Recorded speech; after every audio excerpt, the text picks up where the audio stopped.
compromise every day. We are asked to accommodate our culture. We are asked to avoid making waves. We are asked to sell out our integrity. We are asked to be less than Christ-like in order to get ahead. And unless we have made some decisions up front in terms of how we will handle those situations, we are likely to cave in. We're continuing our study of the book of Ezra in the Old Testament, and we're calling this study Building a Community of Faith.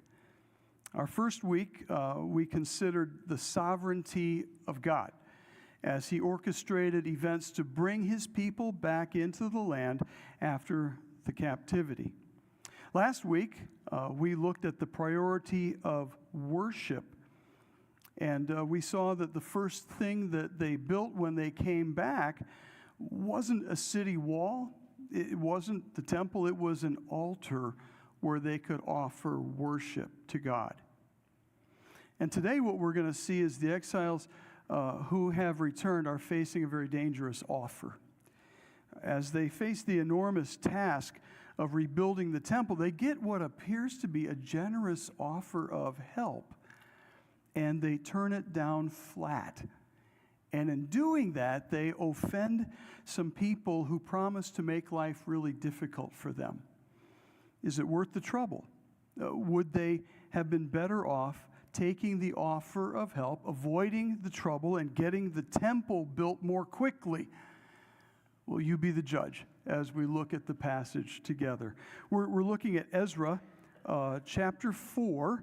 But we're going to look at a couple of other places as well. But if you brought your Bible or if you've got an electronic one, go ahead and turn to Ezra chapter 4.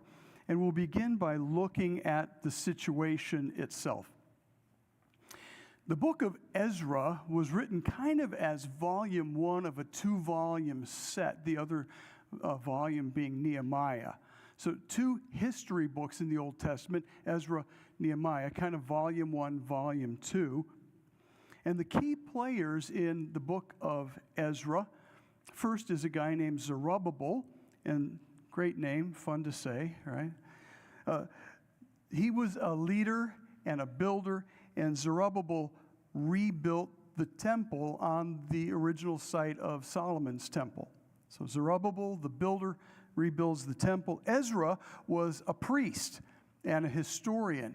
And Ezra came along about 60 years after Zerubbabel. So there's some pretty good time spaces in here. And Ezra shows up in the book of Ezra, chapter 7. And Ezra would focus on building the community. So Zerubbabel builds the temple, Ezra rebuilds the community, and Nehemiah comes along after that, and he builds the wall around Jerusalem that will protect the city itself. Now, last week, George did a great job taking you through Ezra chapter 3, and I'd like for us just to recap a few significant events that took place along about there. In verse 6 of chapter 3, we find burnt offerings have resumed, even though the foundation of the temple had not yet been laid. The priority was worship. So they built the altar first. They could resume the sacrifices. And so that happens in verse 6. Verse 7 shows some funds are given to the suppliers to provide materials for the rebuilding of the temple itself. And then in verse 8, we find Zerubbabel, the leader, Jeshua, the priest, beginning to oversee the work of the rebuilding of the temple. The foundation for that temple is laid in verse 10. And then in verses 10 and 11, there's a celebration that begins. People are so glad to see the start of the temple after so many years of not having one. And yet it's a mixed sort of reaction we find in verse 12 because while some are overjoyed to see a temple going up again, others are weeping because they remember the beauty of Solomon's temple and they realize this isn't going to be anything like it.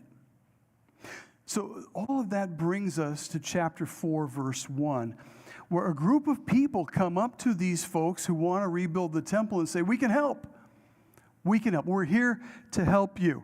It sounds like a great offer, but Zerubbabel, their leader, turns the offer down cold, and we wonder why. Well, let's take a look at the text, get a feel for what went on at that time. Look at verses 1 through 3 of Ezra chapter 4. When the enemies of Judah and Benjamin heard that the returned exiles were building a temple for the Lord, the God of Israel, they approached Zerubbabel and the family heads and said to them, "Let us build with you. For we also worship your God and have been sacrificing to him since the time King Esarhaddon of Assyria brought us here." But Zerubbabel, Jeshua, and the other heads of Israel's families answered them, "You may have no part with us in building a house for our God, since we alone will build it for the Lord, the God of Israel, as King Cyrus, the king of Persia, has commanded us." So they want to get this temple built, and some people come along and offer help. Looks like a good offer. These are people who live in the area. They seem to sympathize with the cause. They even say they worship God, like the Jews do. And it seems that when Zerubbabel turns them down, he offends them deeply. He turns some potential allies into enemies. Look at verses 4 and 5. Then the people who were already in the land, these ones who had come and made the offer of help, discouraged the people of Judah and made them afraid to build. They also bribed officials to act against them to frustrate their plans throughout the reign of King Cyrus of Persia and until the reign of King Darius of Persia. What's wrong with the picture here? Why did Zerubbabel turn them down? The reason lies in a little bit of Israel's history that Zerubbabel knew about, but might not be readily apparent to us today. So the issue really that shows up in the history of Israel is found in 2 Kings chapter 17. So if you have a Bible, you might want to turn there. 2 Kings chapter 17, we'll just look at a couple of verses there. But it shows the background of these people who were offering to help. And in that, we understand why Zerubbabel turned down their offer. These were the people that the Assyrians had resettled into the land of God's people, and they brought all of their pagan practices with them as they came into the land. Take a look at 2 Kings chapter 17. Look at verse 24, for instance. Then the king of Assyria brought people from Babylon, Cutha, Ava, Hamath, and Sepharvaim, and settled them in place of the Israelites in the cities of Samaria. The settlers took possession of Samaria and lived in its cities. This is what the Assyrians did when they conquered a people. They would scatter them all over the place. And so they took people from all of the surrounding nations and stuck them in Samaria. And if we drop down to verse 29, here's what we see. The people of each nation who are now occupying this northern territory in Israel were still making their own gods in the cities where they lived and putting them in the shrines of the high places that the people of Samaria had made.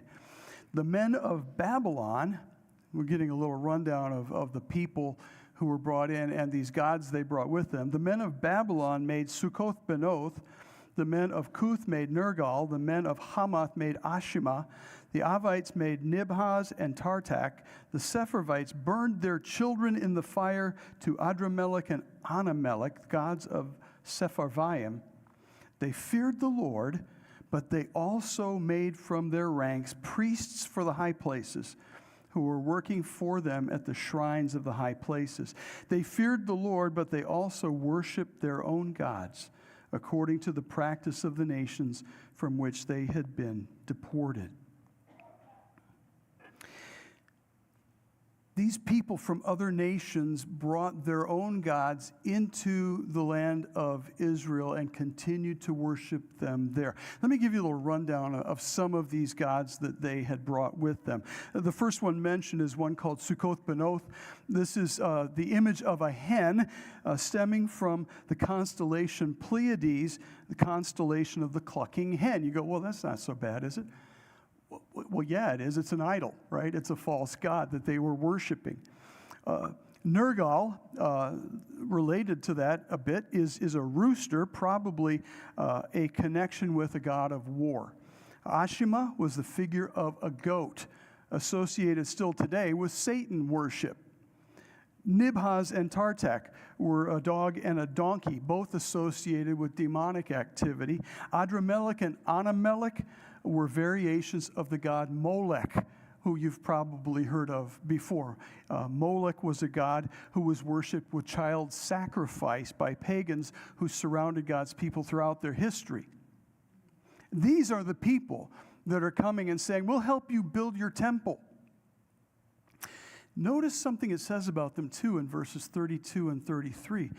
In verse 32, they feared the Lord. That's a good start. But they also made from their ranks priests for the high places, who were working for them at the shrines of the high places. Verse 33 sounds similar to it. They feared the Lord, but they also worshiped their own gods. In other words, they brought the one true God into this pantheon of gods they wanted to worship.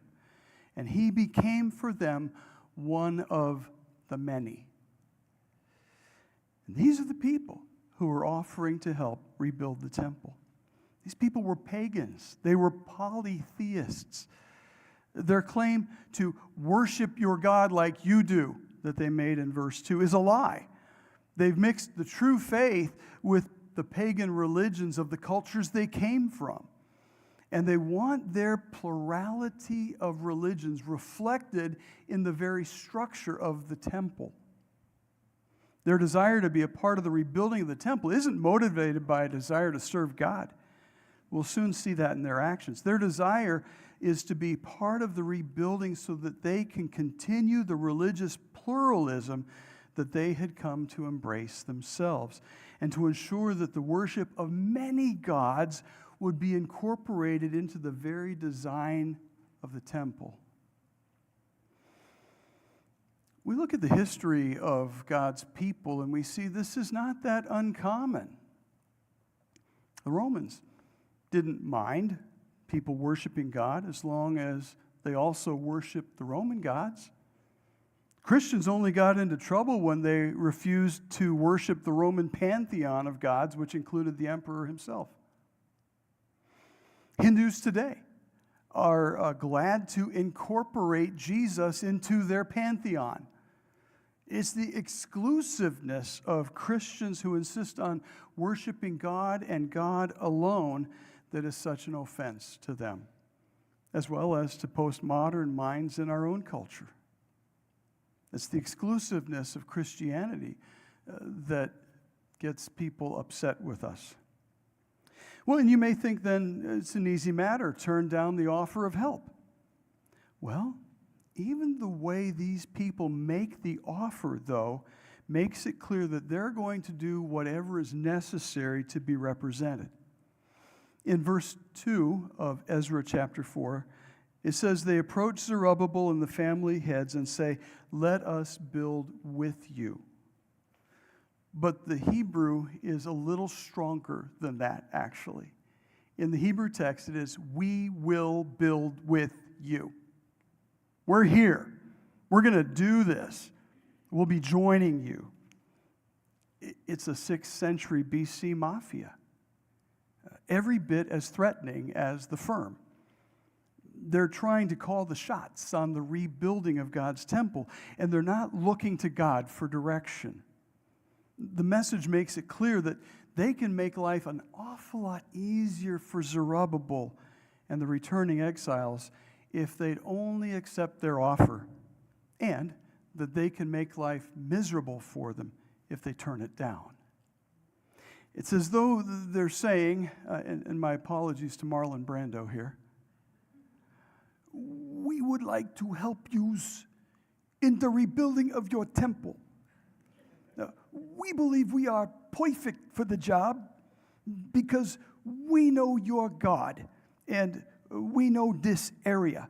We believe you would be safe in putting your trust in us, and we would be glad to make sure that the work progresses without incident. We would hate to see any unfortunate accident befall any of your builders, but without our help, we can't say what might happen. There's the offer. What do you do? Well, let's look at the choice. Verses 2 and 3 tell us the choice. The choice is this: compromise and get help, or stand firm and get opposition. There's no neutral ground. Either they go along with the bad guys and get lots of help, or they turn them down and get lots of hardship. The problem is, if you go along with them, you build a temple that has room for all the local gods and denies the exclusiveness of the worship of the one true God. Is that such a big thing? Well, the prevailing mindset of our culture today would say, no, not a big thing. Take the help. A while ago, I got to address a large group of clergy from the Wausau area. I spoke on the issue of what we could do if we worked together in the cause of Christ. The minister of the Universalist Unitarian Church was there in the audience that day. And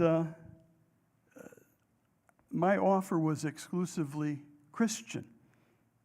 They're not. I figured I'd hear from her. And sure enough, a couple days later, I got a letter telling me I'd do better if I were a bit more broad-minded. Just think of the cooperation we would get if we included everyone. We could gain from dialogue with one another if we would just open the doors wide. And I replied with a reminder of the exclusive claims of Christ. He said, I am the way, the truth, and the life. No one comes to the Father but by me.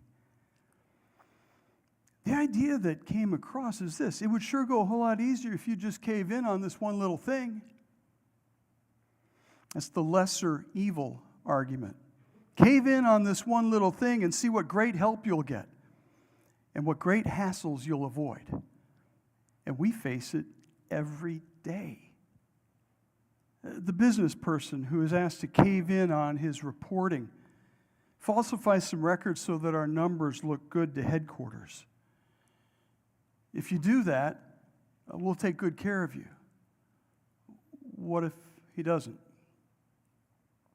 The worker who's invited to go along with some coworkers to the bar for a few drinks after work, what does he gain if he goes along?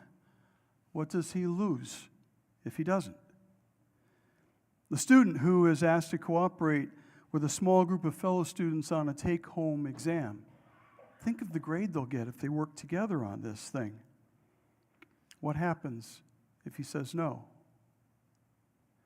The homemaker who's asked to lie for an abusive husband, tell everybody she got the bruise by running into a door. If she plays along, things are going to go better at home. What if she doesn't? A kid on a playground who's asked to side with a group of other kids against Johnny or Susie. We'll be your friends if you do that. What happens if he doesn't?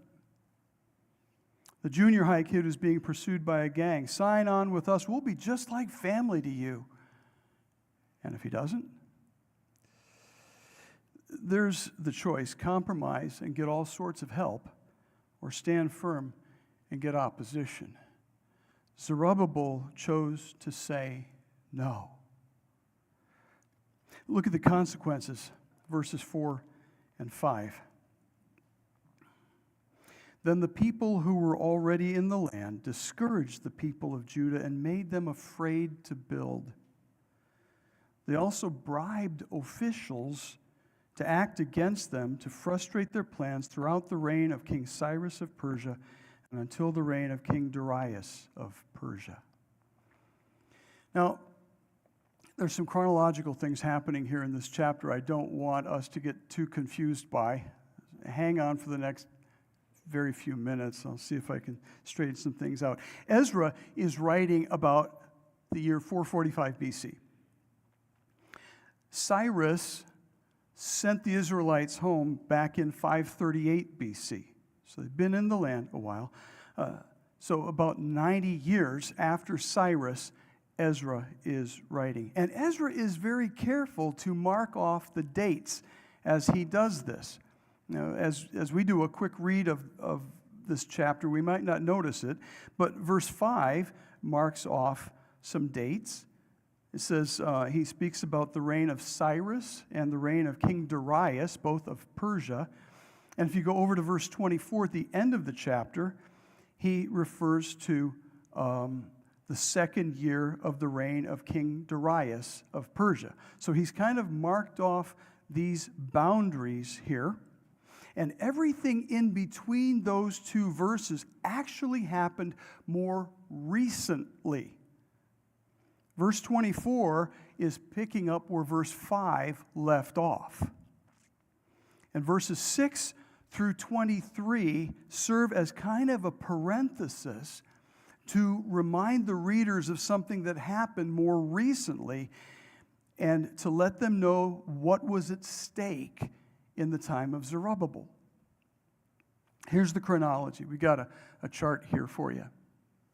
Hope this can shed more light than it provides confusion. The left side of the chart, for instance, you see the three Persian kings whose names are in bold print. These three figure into the storyline of the book of Ezra. Cyrus was the one who sent the Jews back into the land. We saw that in chapter 1. Darius was the one under whose reign the temple was rebuilt. And Artaxerxes was the one who Nehemiah got permission from to go back and rebuild the walls around the city. There are two Persian kings whose names are not bold, Cambyses and Ahasuerus, also known as Xerxes. They didn't factor into this. Cambyses only reigned 8 years, and Ahasuerus or Xerxes just didn't factor into the storyline. If you look at the right side of the chart, you see three names in bold as well. Three key Israelite figures: Zerubbabel, who built the temple; Ezra, who built the community; and Nehemiah, who built the wall around the city. During the time of Zerubbabel, the prophets Haggai and Zechariah were ministering, and they were the ones who motivated the people to get going on the temple project after a 16-year halt that had been brought on by the opposition, this mafia group, when Zerubbabel said no to their offer of help. I hope that sets some things in context a little bit. Here's the overall picture. Zerubbabel was sent back by Cyrus, 538 BC, and began on the temple, laying the foundation 2 years after he got back, according to chapter 3, verse 8. So that would be about 536 BC. He laid the foundation, they celebrated that, but the adversaries stepped up and opposed the rebuilding, effectively halting progress on the whole thing until the second year of Darius. That was chapter 4, verse 24 that we saw earlier. That would be about 520 BC. So construction came to a halt on the temple for 16 years. The temple built by Zerubbabel was completed around 515 BC during the reign of Darius. So if you look at verses 6, 7, and 8, you see reference to 3 letters that were written to try to get this whole building project stopped. The first letter is mentioned in verse 6. You see it. Raham, the chief deputy, and Shimshai, the scribe. Oh, I'm sorry, that's verse 8. I'm sorry, verse 6. At the beginning of the reign of Ahasuerus, or Xerxes, the people who were already in the land, these ones who kind of formed this mafia, wrote an accusation against the residents of Judah and Jerusalem. Okay, that's letter number 1. Next letter shows up in verse 7. During the time of Artaxerxes of Persia, Bishlam, Mithredath, and Tabeel, and the rest of his colleagues wrote to King Artaxerxes. Letter was written in Aramaic and translated. Third letter comes in verse 8. Rehum, the chief's deputy, and Shimshai the scribe wrote a letter to King Artaxerxes, also to him, concerning Jerusalem, and the content of the letter comes right after that. So 3 letters of people trying to get things stopped. And the third letter got results. It halted the work of the rebuilding of the city, but the local opposition went beyond halting the work. They demolished the wall of the city in that day and burned the city gates, which is what we find at the start of Nehemiah's book. Now, why does Ezra insert this information? He is using events his readers would be familiar with to let them know what was at stake for Zerubbabel 60 years earlier when that local mafia group offered to help them build. And his point is this: these people were appealing to the emperor. The stakes were really high.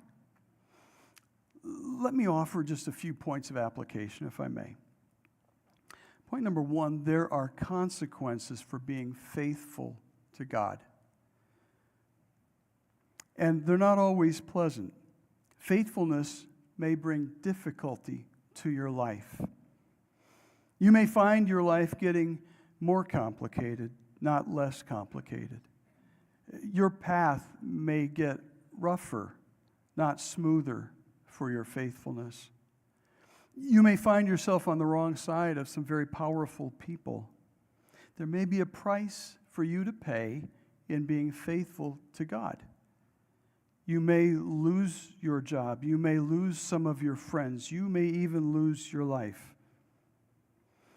But what do you lose when you cave in? That's the second point of application. There are consequences for compromise that are even more significant. You lose part of your conscience, and that makes the next cave in all that much easier. You lose your integrity. You don't feel whole anymore. And once you've lost it, it's terribly hard to recover. You lose your witness to that person and others as well. You can no longer tell that person you've got something he needs. If you do, he'll laugh at you. He'll tell you, you're no different than I am. And he'll be right. And that leads us to the third point of application, and that's this: not all compromise is bad compromise. The compromise that Zerubbabel was asked to make was bad compromise, caving in on what he knew was right. But there's good compromise as well. When we back off on something we could have insisted on for the sake of a brother or sister in the Lord. Paul talks about that in 1 Corinthians chapter 8, where he's discussing meat offered to idols. You know, you could buy your meat at the local market at a certain price. You could buy meat that had been through a pagan sacrifice cheaper. If you were hurting for money, you might want to do that. But in doing that, Paul said, you're offending a weaker brother or sister in the Lord. So don't insist on your right to do that. Compromise for the sake of your weaker brother. Spend more, get the meat that hasn't been offered to idols. Jesus asked us to lay down our rights for brothers and sisters in him. He set aside his privilege, laying down his life for us, and he asks us to love like he loved. So we don't have to insist on having things our way. We can give that up. We follow the law of Christ, which is the law of love. We can surrender our rights for the sake of the gospel. But compromise is never the right solution in matters of obedience to God. Living a life that honors him. Doing what you know he wants you to do. Don't compromise there. When you compromise there, you give up something you can't afford, and the cost is too great. Zerubbabel weighed the consequences, and he stood firm. And he paid a price for his resistance. When he said no to this local mafia, it meant a 16-year delay in the rebuilding of the temple. 16 years of looking at that foundation that you laid every time you walk past it and realizing you've gotten no further than that. 16 years of worshiping out of doors. 16 years of sacrifices on a makeshift altar. 16 years of people second-guessing his decision. 16 years of ridicule from the surrounding people. Wouldn't it have been better just to cave in and get the building built? I'm sure a lot of people would have suggested it would have. But Zerubbabel didn't cave in. Ultimately, the temple was built, and the worship of God was kept pure. Here's my question. If Zerubbabel had it to do all over again, would he still refuse the help, knowing the hassles that his refusal would produce? My answer, you bet he would. You bet he would. And so should you. Don't compromise when that compromise means disobedience to God. Don't cave in when it means selling God short. Don't compromise when it means losing your integrity and losing your witness. Trust God. Be obedient to him. Give him the allegiance of your life, and he will receive the glory, and he will accomplish his purposes in his timing, and your life, however difficult, however brief, will count for him. You'll find some questions for further thought in your bulletin. I hope you'll make use of those throughout the week as we try to flesh out the implications for our life from Ezra chapter 4. Would you join me in prayer? Father, thank you for this, your word.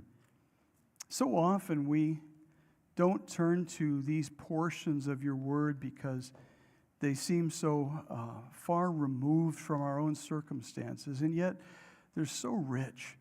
The issues that they faced back then are issues we face today. And as we think about this important issue of compromise, I pray that we would be emboldened through the testimony of Zerubbabel, who stood firm despite a very attractive offer and a powerful threat if he didn't take it. So, Father, I pray that we wouldn't fall prey to temptation that causes us to want to compromise ourselves. Help us, Father, to stand firm on your word and to live lives that honor and glorify you. And so I pray that in this coming week, you'd help us to flesh this passage out with lives that are surrendered to you. We pray in Jesus' name. Amen.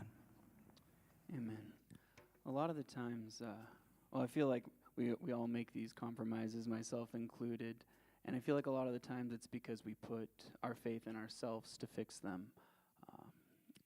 And I feel like sometimes God puts us in situations where we need to lean on him, and there doesn't seem to be a way out because we serve a God that saves. Please stand with us as we continue in worship.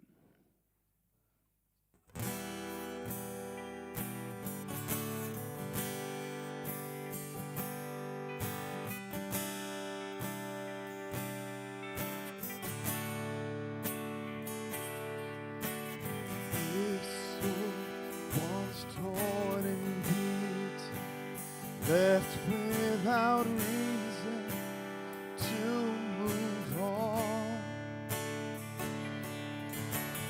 Then you reached down and brought up from the valley of dry bones.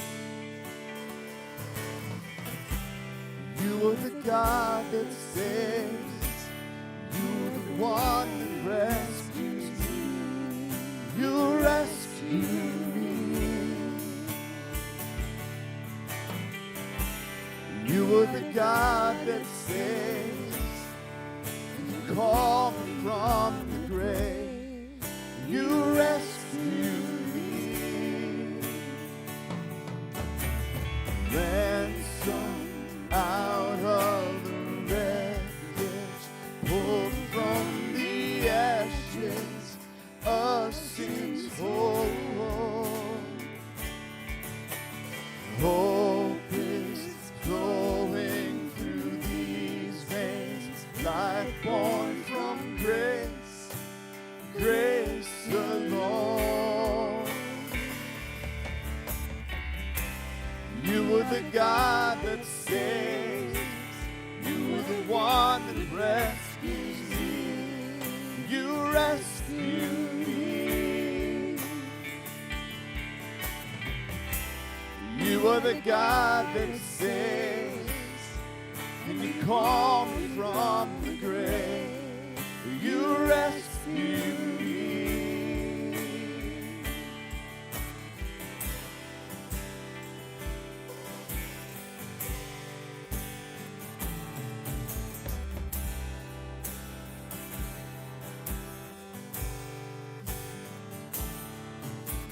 And I hear the song of victory ring over me. I hear the song of victory ring over me. I hear the song of victory ring over me. I hear the song of victory ring over me.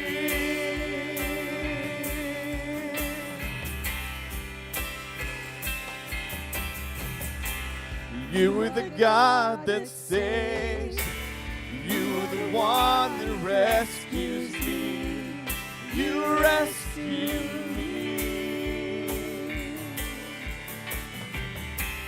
You were the God that saves, you were the one that rescues me, you rescue me. You were the God that saves, and you call me from the grave. You rescue me, and you call me from the grave. You rescue me.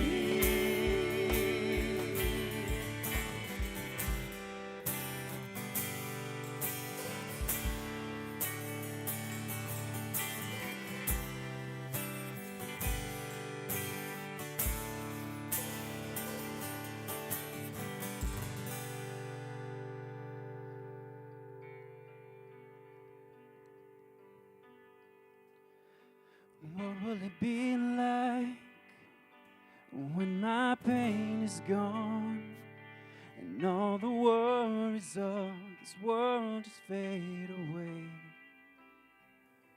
What will it be like when you call my name in that moment when I see you face to face? I'm waiting my whole life for you to say, well done, my good and faithful one. Welcome to the place where you belong. Well done, my beloved child. You have run the race and now you're home. Welcome to the place where you belong. What will it be like when tears are washed away and every broken thing will finally be made whole? What will it be like when I come into your glory, standing in the presence of a love so beautiful? Waiting my whole life for that day. I will live my life till you say, well done, my good and faithful one. Welcome to the place where you belong. Well done, my beloved child. You have run the race and Welcome to the place where you belong. What will it be like when I hear that sound? All of heaven's angels crying out, singing, holy, holy, holy are you, Lord. Singing, holy, holy,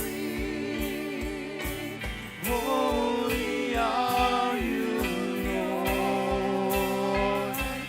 Singing, holy, holy, holy are you, Lord. Waiting my whole life for that day.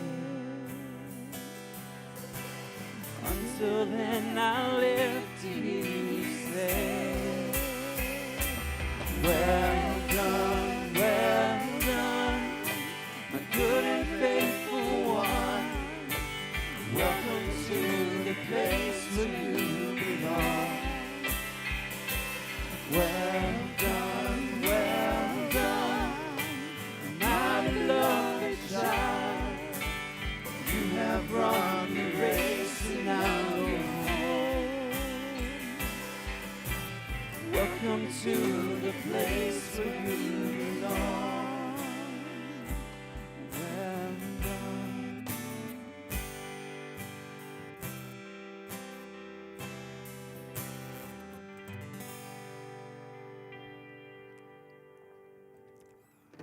Those are the words we all long to hear. Looking forward to hearing those words from him one day. Well done, good and faithful servant. Until that day, let's live with integrity. Let's not compromise on obedience to God. We're going to take a break and convene a brief business meeting in just a very few minutes, just 3, 4, 5 minutes. So huddle up, say hi to people around you. Get your kids if you need to. But come on back, we'll have a brief congregational meeting, mostly an update on what's going on these days. Go in God's grace.